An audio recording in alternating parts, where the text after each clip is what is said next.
Breaking news చూస్తున్నారు. Sadhguru Isha foundation కు big shock తగిలింది. కోయంబత్తూరు ఈషా ఫౌండేషన్ లో పోలీసుల సోదాలు కొనసాగుతున్నాయి. తనిఖీలు చేపట్టారు. 150 మంది పోలీసుల బృందం, 3 డిఎస్పీలు ఆధ్వర్యంలో ఈ తనిఖీలు జరుగుతున్నాయి. ఈషా ఫౌండేషన్ పై నమోదైన అన్ని క్రిమినల్ కేసులపై పూర్తి స్థాయి రిపోర్టు ఇవ్వాలని సోమవారం మద్రాసు హైకోర్టు ఆదేశించింది. మద్రాసు హైకోర్టులో హెబియస్ కార్పస్ పిటిషన్ దాఖలు చేశారు రిటైర్డ్ ప్రొఫెసర్ కామరాజ్. ఈషా ఫౌండేషన్లో తన 2 కుమార్తెలు బందీలుగా ఉన్నారని కామరాజ్ పిటిషన్ దాఖలు చేశారు. వారిని బ్రెయిన్ వాష్ చేసి సన్యాసులుగా మారుస్తున్నారని, కుటుంబాలతో కలవనీయకుండా చేస్తున్నారని కామరాజ్ ఆరోపించారు. విచారణ జరిపి నివేదిక ఇవ్వాలంటూ కోయంబత్తూరు పోలీసులకు మద్రాసు హైకోర్టు ఆదేశించింది. దానికి సంబంధించిన బ్రేకింగ్ న్యూస్ చూస్తున్నారు. సద్గురుకు బిగ్ షాక్ తగిలింది. ఈషా ఫౌండేషన్లో పోలీసుల తనిఖీలకు సంబంధించిన బ్రేకింగ్ న్యూస్ చూస్తున్నారు. సద్గురు జగ్గి వాసుదేవ్కు సంబంధించిన ఈషా ఫౌండేషన్ కోయంబత్తూరులో పోలీసులు తనిఖీలు చేపట్టారు. ఈషా ఫౌండేషన్ పై నమోదైన అన్ని కేసుల వివరాలను సేకరించి తమ ముందు హాజరుపరచాలంటూ హైకోర్టు ఇచ్చిన ఆదేశాల మేరకు పోలీసులు ఈ దాడులకు దిగారు. విజువల్స్ మీరు చూస్తున్నారు. ప్రస్తుతం ఈషా ఫౌండేషన్ కి సంబంధించి ఈషా ఫౌండేషన్ దగ్గర 150 మంది పోలీసులు ఒక్కసారిగా అక్కడ విచారణకు వెళ్లారు. అక్కడ విచారణ చేపడుతున్నారు. ఒకరు కాదు, 2 కాదు, ఏకంగా 150 మంది పోలీసులు అక్కడ రంగంలోకి దిగారంటే అర్థం చేసుకోవచ్చు. దాంతోపాటు ఇక్కడ రిమెంబర్ 3 డిఎస్పీ స్థాయి అధికారులు, దాంతోపాటు ఒక సీనియర్ పోలీస్ ఆఫీసర్, వీళ్ళందరూ కూడా దాంట్లో ఉన్నారు. దానికి సంబంధించిన బ్రేకింగ్ న్యూస్ చూస్తున్నారు. మద్రాస్ హైకోర్టులో ఈ అంశం విచారణకు వచ్చింది. ఇక్కడ అసలు ఏం జరిగిందని ఒకసారి చూసే ప్రయత్నం చేద్దాం. ఈషా ఫౌండేషన్ వ్యవస్థాపకుడు సద్గురు జగ్గి వాసుదేవ్ పై మద్రాస్ హైకోర్టు ఆగ్రహం వ్యక్తం చేస్తుంది. ఎందుకంటే కనుక అమ్మాయిలను సన్యాస జీవితం గడిపేలా ఎందుకు ప్రేరేపిస్తున్నారంటూ ప్రశ్నించింది.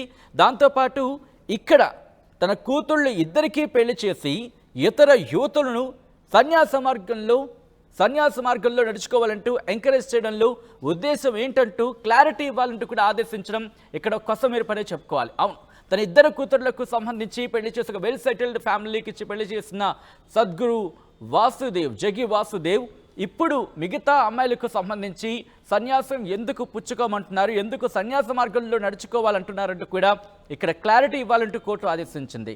అయితే ఇక్కడ పిటిషన్ దాఖలు చేసిన విషయం అంటే అసలు విషయానికి వచ్చే ప్రయత్నం చేసినప్పుడు రిటైర్డ్ ప్రొఫెసర్ కామరాజ్ అని రిటైర్డ్ ప్రొఫెసర్ తన 2 కూతుర్లకు బ్రెయిన్ వాష్ చేసి ఈషా యోగా సెంటర్లో పర్మనెంట్గా ఉండేలా చేశారంటూ కూడా హెబియస్ కార్పస్ పిటిషన్ దాఖలు చేశారు.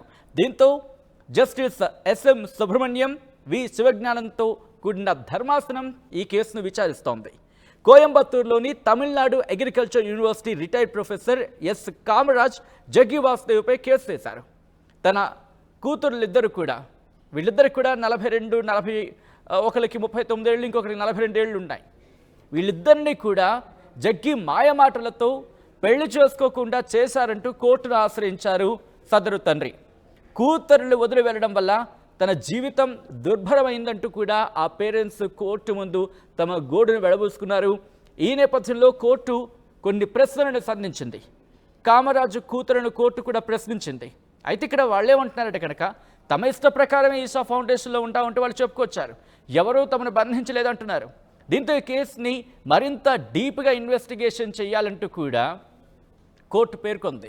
ఇంట్రెస్టింగ్ అంశం అనేది చెప్పుకోవాలి. దాంతోపాటు ఈషా ఫౌండేషన్కి సంబంధించి లింకులున్న అన్ని కేసుల లిస్టు కూడా బయటకు తీయండి అంటూ కూడా కోర్టు ఆదేశించింది. దీంతో ఇప్పుడు మరింత ఆసక్తికరంగా మారింది ఈ విషయం.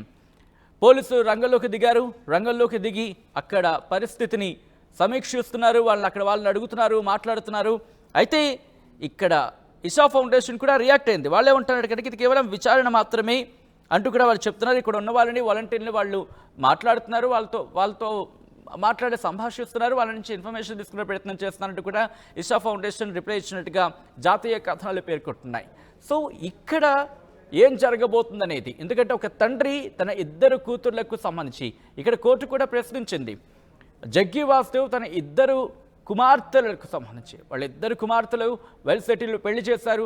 మరి మిగతా అమ్మాయిలను ఎందుకు సన్యాసం పుచ్చుకోమంటున్నారు, లేకపోతే సన్యాస మార్గంలో ఎందుకు నడవమని అంటున్నారంటూ కూడా కోర్టు ప్రశ్నించింది.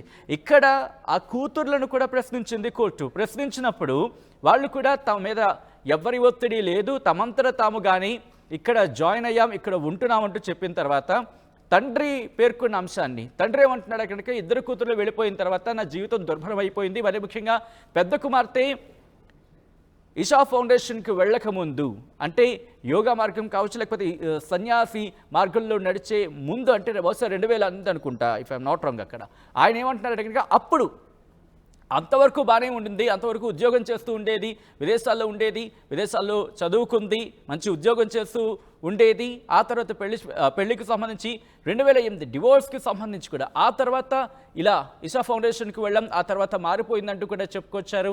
ఆ తర్వాత తన చెల్లి కూడా, అంటే ఆయన కూతురు రెండో కుమార్తె కూడా మారిపోయిందంటూ కూడా ఈ అంశాలన్నీ కూడా కోర్టు దృష్టికి తీసుకువెళ్లారు ఆయన. అసలు ఇంతకీ ఇషా ఫౌండేషన్లో ఏం జరుగుతోంది, ఇషా ఫౌండేషన్ సంబంధించి లోపల ఏం జరుగుతోంది, ఈ క్వశ్చన్స్ని పోలీసులకు కూడా ఆయన అప్పగించడం జరిగింది. ఇటు ధర్మాసనం కూడా పోలీసులకు అప్పచెప్పింది ఆ బాధ్యతను. అసలు అక్కడికి వెళ్ళండి, అక్కడ ఏం జరుగుతోంది, అక్కడ వాళ్ళతో మాట్లాడండి, అక్కడ ఉంటున్న వాళ్ళను వాలంటీర్లను కూడా ప్రశ్నించండి, ఇన్వెస్టిగేషన్ చేయండి అంటూ కూడా ఏదో నామాత్రంగా చెప్పలేదు. ఇషాకు సంబంధించి ఈషా ఫౌండేషన్కి సంబంధించి గతంలో కూడా ఏమైనా కేసులు ఉంటే కదా వాటిని కూడా తిరగతోడండి, వాటితో పాటు ఆ కేసులన్నింటినీ కూడా బయటకు తేండి, వాటన్నిటినీ కూడా కలిపి విచారించే ప్రయత్నం చేస్తున్నట్టు కనుక దాదాపుగా కోర్టు సంభాషణ చూస్తే కనుక మనం ఆ మాట మనకు అర్థమవుతుంది. ఇప్పుడు ఈ కేసుకు సంబంధించి 150 మందితో కూడిన బృందం అక్కడికి వెళ్ళింది, ఇషా ఫౌండేషన్కి వెళ్ళింది. ఇషా ఫౌండేషన్కి వెళ్ళి అక్కడ వాళ్ళని మాట్లాడుతోంది, వాళ్ళతో వాళ్ళ విచారణ చేస్తోంది ఈ అంశానికి సంబంధించి. దాంతోపాటు డిఎస్పీ స్థాయిలో 3 అధికారులు అక్కడికి వెళ్ళారు, అలాగే అక్కడ సీనియర్ పోలీస్ ఆఫీసర్ కూడా వెళ్ళినట్టుగా తెలుస్తోంది. ఇప్పుడు వీటన్నిటితో ముందుకు తీసుకురండి, వాటిని పూర్తిగా ఇన్వెస్టిగేషన్ చేయండి, ఒక కేసుకి ఇంకో కేసుకి ఏమైనా సంబంధం ఉందా లేదా, ఉంటే ఏ విధంగా ఉంది, వాళ్ళు ప్రెసెంట్ అక్కడ ఉన్నారా లేదా, వాళ్ళు ఏమంటున్నారు, దాంతోపాటు ఇటువంటి కేసులు ఇంకేమైనా ఉన్నాయా, దాంతోపాటు జగ్గి వాసుదేవ్కి సంబంధించి తన 2 కుమార్తెలను కూడా వెల్ సెటిల్డ్ ఫ్యామిలీకి ఇచ్చి పెళ్లి చేస్తున్న వ్యక్తి మిగతా అమ్మాయిల విషయంలో సన్యాసి మార్గంలో ఎందుకు నడవమంటున్నారు, ఎప్పటి నుంచి ఆయన ఈ వర్షన్ తీసుకున్నారు, అసలు ఎందుకు తీసుకోవాల్సి వచ్చింది, ఎప్పటి నుంచి తీసుకున్నారు, ఎక్కడ ఈ అంశానికి సంబంధించి ఆయన ఈ అంశాన్ని ఎక్కడ లేవనెత్తాల్సి వచ్చింది, ఇవన్నీ కూడా ఇప్పుడు ఇన్వెస్టిగేషన్లో రాబోతున్నాయి, ఇన్వెస్టిగేషన్ చేయబోతున్నారు పోలీసు అధికారులు. దాంతోపాటు ఏవైనా ఇబ్బందికర వాతావరణం అక్కడ జరుగుతోందా అనే కోణంలో కూడా పోలీసుల దర్యాప్తు జరగబోతోంది. ఒకసారి మీరు చూస్తున్నారు జగ్గి వాసుదేవ్కి సంబంధించి కోయంబత్తూరులోని ఇషా ఫౌండేషన్లోకి వెళుతున్న వాహనాలేవి మామూలు వాహనాలు కాదు, పోలీసుల బృందాలకు సంబంధించి వాహనాలు. ఒకసారి మీరు చూస్తే కనుక 150 మంది పోలీసు ఫోర్స్తో 3 డిఎస్పీలు, ఒక సీనియర్ పోలీస్ ఆఫీసర్, వీళ్ళందరూ కూడా అక్కడికి వెళుతున్నారు. ఇషా ఫౌండేషన్లోకి వెళ్ళి ఇషా ఫౌండేషన్లో ఉన్న వాళ్ళతో మాట్లాడుతున్నారు, విచారణ జరుపుతున్నారు. సో ఇక్కడ ఏం జరగబోతుందండి ఇప్పుడు ఆసక్తికరంగా మారింది. ఇషా ఫౌండేషన్కి సంబంధించి ప్రస్తుతం విచారణ జరుగుతుంది. విచారణ అంశాలని కోర్టు దృష్టికి తీసుకెళ్లాల్సి ఉంటుంది, పోలీసు అధికారులు కోర్టుకి సమర్పించాల్సి ఉంటుంది ఆ డీటెయిల్స్ని. దాంతోపాటు గతంలో ఉన్న కేసులను కూడా ఇప్పుడు తిరగదోడబోతుంది కోర్టు. ఇప్పుడు ఎటువంటి టర్న్ తీసుకోబోతోంది, దీని మీద జగ్గి వాసుదేవ్ రియాక్షన్ ఎలా ఉండబోతుంది అనేది ఇప్పుడు ఆసక్తికరంగా మారింది.